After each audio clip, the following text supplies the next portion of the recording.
High all government job aspirants, welcome to my YouTube channel gen studies for government jobs. তো এখন আমরা discuss করছি তোমাদের West Bengal police SI and কনস্টেবলের previous year question paper. এখন তোমাদের এটা হচ্ছে তোমাদের ইন্ডিয়ান কনস্টিটিউশন মানে ভারতের সংবিধান এবং অর্থনীতি পার্ট 2। এর আগে পুরো আমরা হিস্ট্রি কমপ্লিট করে নিয়েছি, জিওগ্রাফি কমপ্লিট করে নিয়েছি, জেনারেল সায়েন্স কমপ্লিট করে নিয়েছি। এইগুলোর প্লেলিস্ট এই ভিডিও ডেসক্রিপশনে একটাই প্লেলিস্ট দেওয়া আছে, সেখানে সব পরপর পেয়ে যাবে।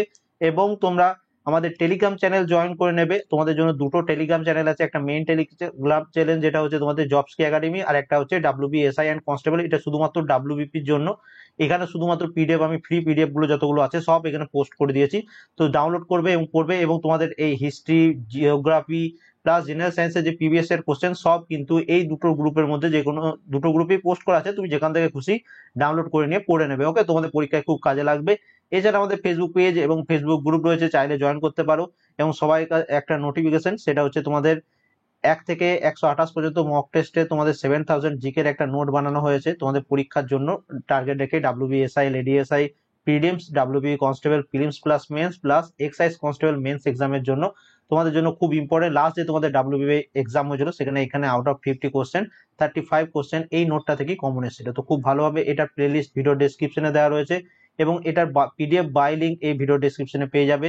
তাছাড়া কেউ যদি হোয়াটসঅ্যাপের মাধ্যমে নোটটা বাই করতে চাও এই নাম্বারে মেসেজ করতে পারো।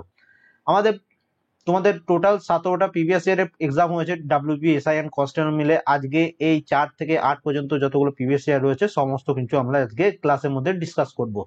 আমাদের প্রথম প্রশ্ন দেখো, এবং দেখো এটা আমরা পুরো সংবিধান এবং অর্থনীতি মানে ইকোনমিক্স মিলে করছি, তো সবগুলো আমি এখানে করছি। দেখো প্রথম কি প্রশ্ন এসেছিল, ভারতের প্রথম যোজনা কমিশনের চেয়ারম্যান কে ছিলেন, মানে প্ল্যানিং কমিশন যেটা ছিল সেটার চেয়ারম্যান কে ছিলেন প্রথম। তো ভারতের প্রথম যোজনা কমিশনের চেয়ারম্যান ছিলেন, এটা মনে রাখবে, জওহরলাল নেহেরু। অপশন ডি হচ্ছে এখানে এটা সঠিক অ্যান্সার। এবং এর সাথে মনে রাখবে যে প্রথম পঞ্চবার্ষিকী পরিকল্পনা যেটা হয়েছিল, ফার্স্ট 5 ইয়ার প্ল্যান যেটা হয়েছিল, সেটা শুরু হয়েছিল 1951 সালে। এই প্রশ্নটাও অনেকবার তোমাদের পরীক্ষায় এসছে, তো এইটুকু তোমরা মনে রেখো, তোমাদের পরীক্ষায় খুব কাজে লাগবে। 1951 সাল থেকে 56 সাল পর্যন্ত তোমাদের প্রথম পঞ্চবার্ষিকী পরিকল্পনা হয়েছিল, এটাও মনে রেখো তোমরা। নেক্সট দেখো, শেয়ার বাজার নিয়ন্ত্রণ করে কে? শেয়ার বাজার কে নিয়ন্ত্রণ করে? তো মনে রাখবে শেয়ার বাজার এটা নিয়ন্ত্রণ করে সেবি। অপশন এ হচ্ছে এখানে এটা সঠিক অ্যান্সার। এবং সেবির ফুল ফর্ম হচ্ছে securities and exchange board of India. এই ফুল ফর্মটা মনে রাখবে, অনেক সময় ফুল ফর্ম দিয়ে রিলেটেডও প্রশ্ন তোমাদের পরীক্ষায় চলে আসে। সেবির বর্তমান চেয়ারম্যান হচ্ছেন অজয় ত্যাগী। এটা তোমরা কারেন্ট অ্যাফেয়ার্স হিসাবে মনে রাখবে, তোমাদের পরীক্ষায় আসার মতো, বিশেষ করে যারা এসআই এর জন্য প্রিপারেশন নিচ্ছে তোমাদের একদম সব মুখস্থ করতে হবে। ভারতের লোকসভার প্রথম কার্য পরিচালন হলেন কে, মানে কে লোকসভার কার্যগুলো পরিচালন করেন প্রথম কে? তো তিনি হচ্ছেন লোকসভার অধ্যক্ষ বা স্পিকার অব লোকসভা। লোকসভার যিনি স্পিকার থাকেন বা অধ্যক্ষ, তিনি লোকসভার প্রধান কার্য পরিচালক হিসাবে বর্ণিত। অপশন ডি হচ্ছে এটা সঠিক অ্যান্সার। এবং পরবর্তী প্রশ্ন দেখো কি বলেছে, ভারতের কোন রাষ্ট্রপতি চতুর্থ লোকসভার অধ্যক্ষ ছিলেন? দেখো কোশ্চেনটা কতটা স্ট্যান্ডার্ড ছিল তোমাদের একটা আইডিয়া হয়ে যাচ্ছে। তো কে রাষ্ট্রপতি ছিলেন বা কে রাষ্ট্রপতি ছিলেন যিনি চতুর্থ লোকসভায় অধ্যক্ষ ছিলেন? অ্যান্সার হচ্ছে N Sanjiva Reddy. Option C হচ্ছে এখানে এটার সঠিক অ্যান্সার। এর সাথে মনে রাখবে প্রথম লোকসভার স্পিকার যিনি ছিলেন তিনি হচ্ছেন জিভি মাভলঙ্কর বা গণেশ বাসুদেব মাভলঙ্কর। জিভি মাভলঙ্কের ফুল ফর্ম হচ্ছে গণেশ বাসুদেব মাভলঙ্কর। ওকে, বর্তমানে যিনি লোকসভার স্পিকার রয়েছেন তিনি হচ্ছেন ওম বিড়লা। এটাও তোমাদের পরীক্ষার জন্য মোস্ট ইম্পর্টেন্ট। এর সাথে মনে রাখবে যে অ্যাকর্ডিং টু আর্টিকেল 79, 79 নম্বর ধারা অনুযায়ী, যেটা পার্ট 5 দ্য ইউনিয়নের মধ্যে পড়ছে, এখানে কি বলা রয়েছে, দ্য পার্লামেন্ট অফ ইন্ডিয়া, মানে ভারতের যে পার্লামেন্ট রয়েছে সেটা consist president of India and 2 house of parliament known as council of state Rajya Sabha, houses of people Lok Sabha. তো ভারতের পার্লামেন্ট কি নিয়ে গঠন হয়েছে? তো সবার প্রথম প্রেসিডেন্ট মানে হচ্ছে রাষ্ট্রপতি, রাজ্যসভা এবং লোকসভা, এইটা নিয়ে দেখবে অনেক সময় প্রশ্ন আসে যে ভারতের তোমার পার্লামেন্ট বা সংসদ কি নিয়ে গঠিত। তো রাষ্ট্রপতি, রাজ্যসভা, লোকসভা। এবার এখানে একটা জিনিস মনে রাখবে, রাজ্যসভাকে বলা হয় কাউন্সিল অফ স্টেট এবং লোকসভাকে বলা হয় হাউস অফ দ্য পিপল। তো এই দুটো জিনিস কিন্তু তোমরা মনে রাখবে, ভুলবে না। নাবার্ড প্রতিষ্ঠিত, এই প্রতিষ্ঠানটি কোনটির সাথে জড়িত? নাবার্ড এই প্রতিষ্ঠানটি কোনটির সাথে জড়িত? তো এখানে মনে রাখবে নাবার্ড এই ব্যাংক বা এই প্রতিষ্ঠানটি জড়িত হচ্ছে গ্রাম উন্নয়নের সাথে? অপশন এ হচ্ছে এটার অ্যান্সার। এটা তোমাদের WBSI 2018 প্রিলিমস এসেছিল। নাবার্ডের ফুল ফর্ম মনে রাখবে national bank for agriculture and rural development, মানে হচ্ছে কৃষি ও গ্রাম উন্নয়ন ব্যাংক একটা হচ্ছে নাবার্ড। তো এটা অবশ্যই মনে রাখবে, অপশন এ হচ্ছে এখানে এটার অ্যান্সার। এর সাথে মনে রাখবে নাবার্ড এটা এস্টাবলিশ বা গঠন হয়েছিল 12 জুলাই 1982 সালে। মোস্ট ইম্পর্টেন্ট, অনেকগুলো পরীক্ষায় এটা সালটা তোমার কাছে জানতে চেয়েছিল, তোমাকে সাল প্লাস ডেট দুটোই মনে রাখতে হবে।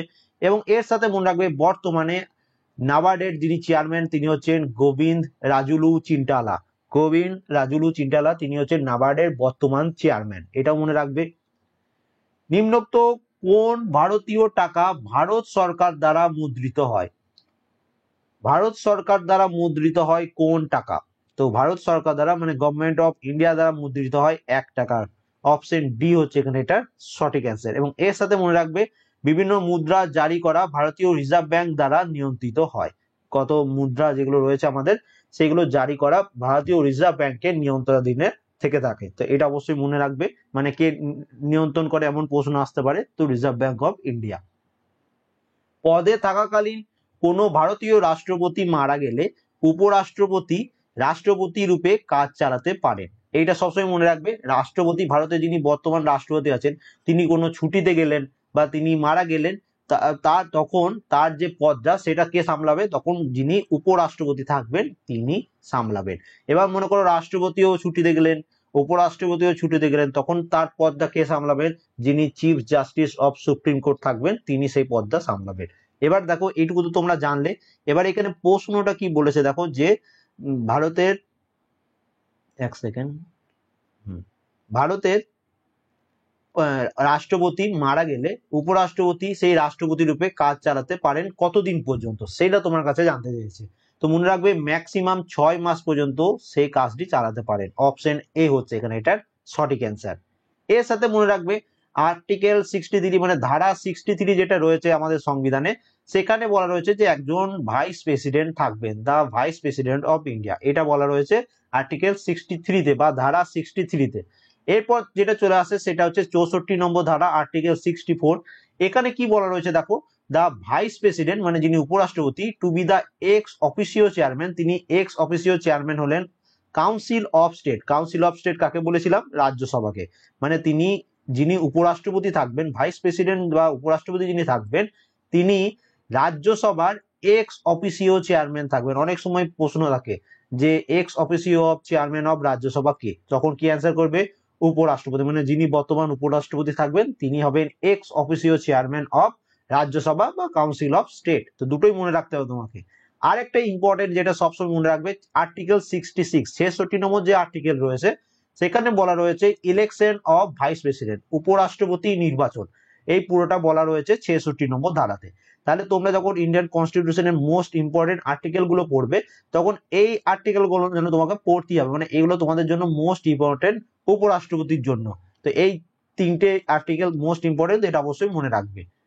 নেক্সট চলে আসি, নিম্নের কোন সংশোধনী দ্বারা ভারতীয় সংবিধানের প্রস্তাবনা সংশোধিত হয়েছিল? তো প্রস্তাবনা বা প্রিয়াম্বেল যেটাকে বলা হয়, তো প্রিয়াম্বেল সংশোধিত হয়েছিল কততম সংবিধান সংশোধনীর মাধ্যমে? তো মনে রাখবে আমাদের যে প্রিয়াম্বেল সেটা তোমার 42তম সংবিধান সংশোধনীর মাধ্যমে সংশোধিত হয়েছিল।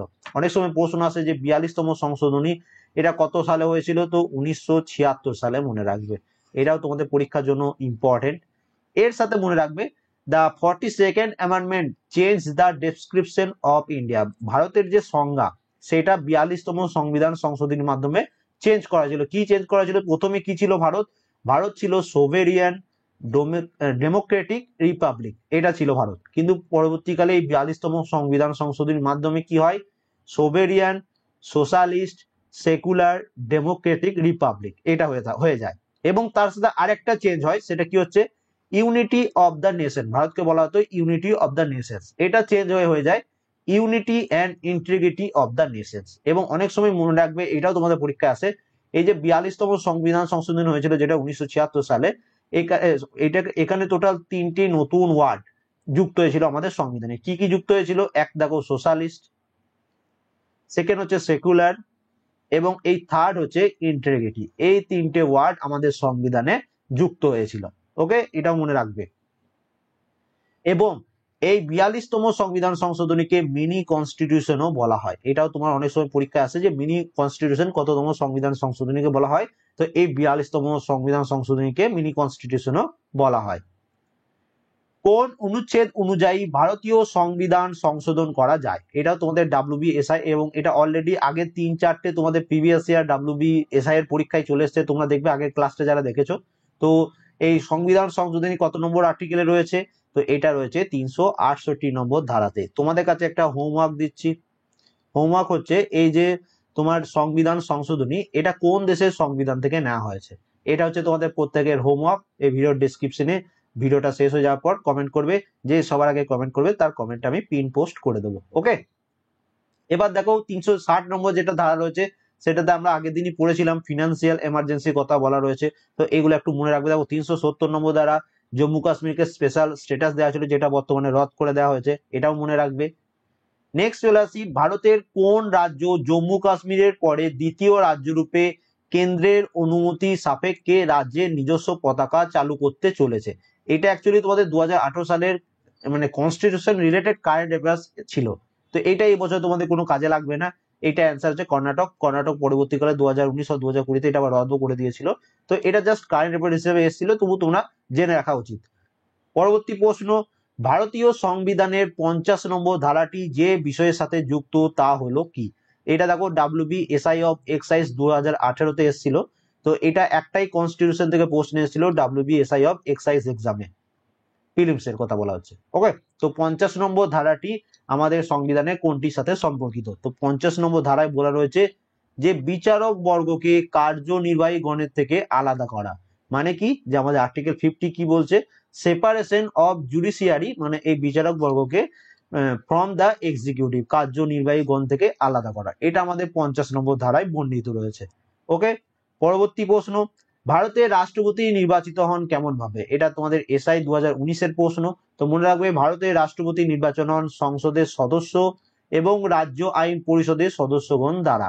এর সাথে মনে রাখবে আর্টিকেল 52-তে বলা রয়েছে যে ভারতে একজন রাষ্ট্রপতি থাকবে, দ্য প্রেসিডেন্ট অফ ইন্ডিয়া, এটা বলা রয়েছে 52 নম্বর ধারাতে। 53 নম্বর ধারা রয়েছে, সেখানে কি বলা রয়েছে, executive power of the union, যে এক্সিকিউটিভ পাওয়ার যেটা রয়েছে ইউনিয়নের, সেটা রাষ্ট্রপতির হাতে ন্যস্ত থাকবে। ওকে, এর সাথে মনে রাখবে 54 নম্বর যে ধারাটা রয়েছে সেখানে কি বলা হয়েছে, সেখানে বলা রয়েছে ইলেকশন অফ প্রেসিডেন্ট, রাষ্ট্রপতি নির্বাচনের কথা বলা রয়েছে 54 নম্বর ধারাতে। মোস্ট ইম্পর্টেন্ট একটা যেটা সব পরীক্ষাতে এসে থাকে, আর্টিকেল 61 ধারা 61। ধারা 61-তে কি বলা রয়েছে, procedure for impeachment of the president, রাষ্ট্রপতিকে তার পদ থেকে অপসারণ, যেটা ইমপিচমেন্ট পদ্ধতি বলা হয়, সেটা বলা রয়েছে 61 নম্বর ধারাতে, এবং এটা একদম স্টার মার্ক ওয়ালা প্রশ্ন, যেটা সব পরীক্ষায় তোমাদের এসছে। আরেকটা ইম্পর্টেন্ট যেটা তোমাদের মনে রাখতে হবে সেটা হচ্ছে 52 নম্বর ধারা। 52 নম্বর ধারায় কি বলা রয়েছে, সরি 72 নম্বর ধারায় কি বলা রয়েছে, 72 নম্বর ধারায় বলা রয়েছে প্যারাডনিং পাওয়ার অফ দ্য প্রেসিডেন্ট, রাষ্ট্রপতির ক্ষমা করার যে ক্ষমতা, সেটা বলা রয়েছে 72 নম্বর ধারাতে। তো এই যে আর্টিকেল গুলো আমি তোমাদের করিয়ে দিচ্ছি, এখান থেকেই তোমাদের পরীক্ষায় প্রশ্ন আসবে, তো এগুলো একদম চোখ বন্ধ করে মুখস্থ করে নেবে পুরো, যেন যে আর্টিকেলই দেখ তুমি যেন অ্যান্সার করে আসতে পারো, এগুলো মোস্ট ইম্পর্টেন্ট। ওকে, পরবর্তী প্রশ্ন, লোকসভায় 0 আওয়ারের সর্বাধিক সময়কাল হলো কত? দেখো এই প্রশ্নটা একটু কনফিউজিং প্রশ্ন, এর সঠিক ডাটা আমি কোথাও পাইনি, কোনো বইয়েও পাইনি, কোনো অফিসিয়াল যে রয়েছে লোকসভার যে অফিসিয়াল ওয়েবসাইট সেখান থেকেও আমি পাইনি। তো এখানে আমি তোমাদের একটু এক্সপ্লেন করে দিচ্ছি ব্যাপারটা। এখানে দেখো, এটার আমার যেটুকু মনে হয় 60 মিনিট অ্যান্সার হবে, অনেক জায়গায় দু এক জায়গায় 30 মিনিটও দেখাচ্ছে, তো আমি তোমাদের ব্যাপারটা এক্সপ্লেন করছি, এখানে একটু দেখে নাও। যে সবার প্রথম এই যে লোকসভা, এটা চালু হয় সকাল 11টা থেকে, 11টা থেকে এটা দুপুর 1টা পর্যন্ত চলে, তারপরে 1টা থেকে 2টো পর্যন্ত এর লাঞ্চ ব্রেক হয়ে থাকে বা ব্রেক হয়ে থাকে, তারপরে আবার 2টো থেকে 6টা পর্যন্ত এর বাকি কাজগুলো চলে। ওকে, যখনই লোকসভা এই 11টার সময় শুরু হলো, তার দেখো এখানে লেখা রয়েছে এই 11টার সময় যখন শুরু হলো লোকসভা, তার 1 ঘন্টা মানে প্রথম 1 ঘন্টা মানে হচ্ছে 11টা থেকে 12টা, এই সময়টাকে বলা হয় question hour. Okay, the time immediate following the question hour has come to be known as 0 hour. তো দেখো এখানে 11টা থেকে 12টা পর্যন্ত এটাকে বলা হয় কোশ্চেন আওয়ার। এবার এই কোশ্চেন আওয়ার শেষ হওয়ার পরেই শুরু হয়ে যায় তোমাদের 0 আওয়ার। দেখো এখানে লেখাই রয়েছে it started at around 12 noon, মানে দুপুর 12টার সময় তোমাদের এই 0 আওয়ারটা শুরু হয়।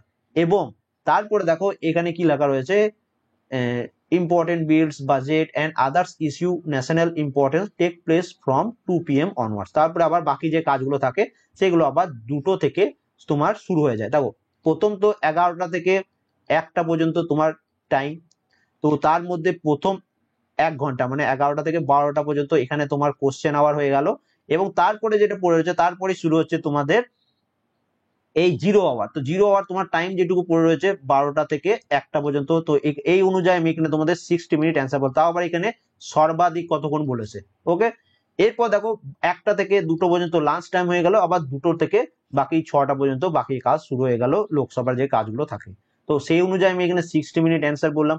প্রপার ডাটা আমি কোথাও পাইনি, তোমাদের যদি মনে হয় অন্য কোনো অ্যান্সার হবে অবশ্যই একটু কমেন্ট করে জানাতে পারো। ওকে, নেক্সট চলে আসি পরবর্তী প্রশ্ন। নিম্নলিখিত বিভাগের কোনটি থেকে ভারত তার জিডিপির সর্বাধিক অংশ লাভ করে? জিডিপি হচ্ছে গ্রস ডোমেস্টিক প্রোডাক্ট, জিডিপির ফুল ফর্ম রিলেটেডও প্রশ্ন আসে, এটা ইকোনমিক্স এর প্রশ্ন, এসআই 2019 এর প্রশ্ন। তো দেখো নিম্নলিখিত বিভাগের কোনটি থেকে ভারত তার জিডিপির সর্বাধিক অংশ লাভ করে? তো এটা লাভ করে সর্বাধিক কোথা থেকে? সেবা ক্ষেত্র থেকে, মানে যেটা হচ্ছে সার্ভিস সেক্টর। তো এই সার্ভিস সেক্টর থেকে লার্জেস্ট সেক্টর ইন ইন্ডিয়া, এবং এই সার্ভিস সেক্টরের প্রায় মানে ইন্ডিয়ার টোটাল যে জিডিপি রয়েছে তার 53.66% তোমার এই সার্ভিস সেক্টর থেকে আসে, এবং 31% আসে তোমার ইন্ডাস্ট্রিয়াল সেক্টর থেকে। এটা সেকেন্ড স্পটে রয়েছে, এটাও মনে রাখবে। ওকে, তো এই পুরো ডিটেলস গুলো কিন্তু তোমাদের একটু, যে ডিটেলস গুলো দিচ্ছি এগুলো একটু মনে রাখবে। পরবর্তী প্রশ্ন, নিচের কোনটি বর্তমান ভারতের বৃহত্তম পাবলিক সেক্টর বাণিজ্যিক ব্যাংক? তো এগুলোর মধ্যে কোনটা ভারতের বৃহত্তম পাবলিক সেক্টর বাণিজ্যিক ব্যাংক? তো এখানে এটা অ্যান্সার হচ্ছে State Bank of India, option B হচ্ছে এখানে এটার সঠিক অ্যান্সার। এরপর দেখো এখানে মনে রাখবে State Bank of India is the 43rd largest bank in the world, বিশ্বের 43তম লার্জেস্ট ব্যাংক, এবং 221তম র্যাঙ্ক করেছে Fortune global 500 list of the world biggest corporation in 2020। 2020 সালের ফরচুন গ্লোব 500 লিস্টের মধ্যে 221 নম্বর র্যাঙ্ক করেছে স্টেট ব্যাংক অফ ইন্ডিয়া। এটা যেহেতু 2020-র মধ্যে, তো এটা তোমাদের কারেন্ট অ্যাফেয়ার্স হিসেবেও আসতে পারে, সেই জন্য খুব ইম্পর্টেন্ট, সেই জন্য এই ডাটাটা তোমাদের একটু মনে রাখতে হবে। ওকে, ভারতের আয়কর হলো কেমন, যে ভারতের আয়কর বা ইনকাম ট্যাক্স যেটা রয়েছে সেটা কেমন ধরনের ট্যাক্স? তো ভারতের যে আমাদের যে ইনকাম ট্যাক্স সেটা হচ্ছে প্রত্যক্ষ এবং প্রগতিশীল, মানে হচ্ছে কি ডাইরেক্ট অ্যান্ড প্রোগ্রেসিভ। আমাদের ইনকাম ট্যাক্স হচ্ছে ডাইরেক্ট ট্যাক্স অ্যান্ড প্রোগ্রেসিভ, এটা অবশ্যই মনে রাখবে। অপশন ডি হচ্ছে এটার অ্যান্সার। অন্তর্দয় পরিকল্পনার প্রধান উদ্দেশ্য কি ছিল? এটা দেখো তোমাদের ডাব্লিউপি এক্সাইজ কনস্টেবল 2013-র প্রশ্ন। তো এখানে মনে রাখবে অন্তর্দয় পরিকল্পনার প্রধান উৎস হচ্ছে গরিব মানুষের উন্নয়ন। অপশন ডি হচ্ছে এখানে এটার সঠিক অ্যান্সার। ভারতের সবুজ বিপ্লব নিচের কোন ক্ষেত্রে সবচেয়ে বেশি সফল হয়েছিল? তো সবুজ বিপ্লব গ্রিন রিভলিউশন যেটা কোন ক্ষেত্রে সর্বাধিক সফল হয়েছিল? তো মনে রাখবে গম এবং চাল উৎপাদনে ম্যাক্সিমাম তোমার যেটা হয় সেটা গম, তো কিন্তু তখন গমের সাথে কোনো অপশন যখন দেখবে তখন গম এবং চাল, এই দুটোই মনে রাখতে হবে তোমাকে। অপশন সি হচ্ছে এটার অ্যান্সার। এবং তার সাথে মনে রাখবে MS স্বামীনাথন, এনাকে বলা হয় father of Indian green revolution, ভারতের সবুজ বিপ্লবের জনক বলা হয় MS স্বামীনাথন। সাংসদ নির্বাচনে ভোট দেওয়ার অধিকার, রাইট টু ভোট, এইটা কেমন ধরনের অধিকার তোমার কাছে জানতে চাওয়া হয়েছে? তো মনে রাখবে রাইট টু ভোট এটা হচ্ছে আমাদের একটা আইনি অধিকার বা লিগ্যাল রাইট। অপশন সি হচ্ছে এখানে এটার সঠিক অ্যান্সার। নিচের দুটি তালিকা থেকে সঠিক উত্তর নির্বাচন করো। দেখো বাঁ দিকে যেগুলো রয়েছে সেগুলো হচ্ছে বিশেষ পদাধিকার, এবং ডান দিকে রয়েছে তাদের কার্যকাল বা টেনেচার যেটাকে বলা হয়। তো ভারতের সুপ্রিম কোর্টের বিচারপতি, তো আমরা প্রত্যেকে জানি ভারতের সুপ্রিম কোর্টের বিচারপতির যে কার্যকাল সেটা হচ্ছে 65 বছর বয়স পর্যন্ত, তো এটা একদম ঠিক। রাজ্যের হাইকোর্টের বিচারপতির কার্যকাল, তো এটাও আমরা জানি যে 62 বছর বয়স পর্যন্ত, এটাও ঠিক রয়েছে। ভারতে comptroller and auditor general, comptroller and auditor জেনারেলের হয় 6 বছর, না হয় 65 বছর বয়স। ওকে, যে কোনো যেটা আগে হবে সেটা, তো সেটা অ্যান্সার হয়ে যাবে। এবং তার সাথে রাজ্যপাল, রাজ্যপালের কার্যকাল হচ্ছে 5 বছরের। তো এখানে আমরা দেখতে পাচ্ছি যে এগুলো সব পর পর মিলে যাচ্ছে, তো এখানে এটা অ্যান্সার কি হয়ে যাবে? অপশন এ, 1 2 3 4, অপশন এ যেটা রয়েছে সেটা তোমার সঠিক অ্যান্সার হয়ে যাবে।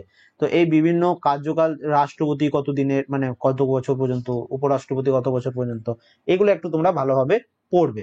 তো আজকে সেটটাতে এতগুলোই প্রশ্ন ছিল। ভিডিওটা ভালো লাগলে লাইক করে দাও, চ্যানেলে নতুন হয়ে থাকলে অবশ্যই সাবস্ক্রাইব করে নেবে, ভিডিওটা অবশ্যই বন্ধুদের সাথে একটু শেয়ার করে দেবে। এবং তোমাদের জন্য একটা 7000 জিকে নোট বানানো হয়েছে। যাদের কাছে কারো ভালো বই নেই, কোনো নোট নেই, বা ফার্স্ট টাইম তোমরা অ্যাটেম্প করছো, অবশ্যই এই নোটটা পড়ে যাও, দেখবে পরীক্ষায় অনেক প্রশ্ন তোমরা কমন পেয়ে যাবে। তো থ্যাংক ইউ ফর ওয়াচিং, প্রত্যেকে ভালো থেকো এবং পড়াশোনা করতে থাকো।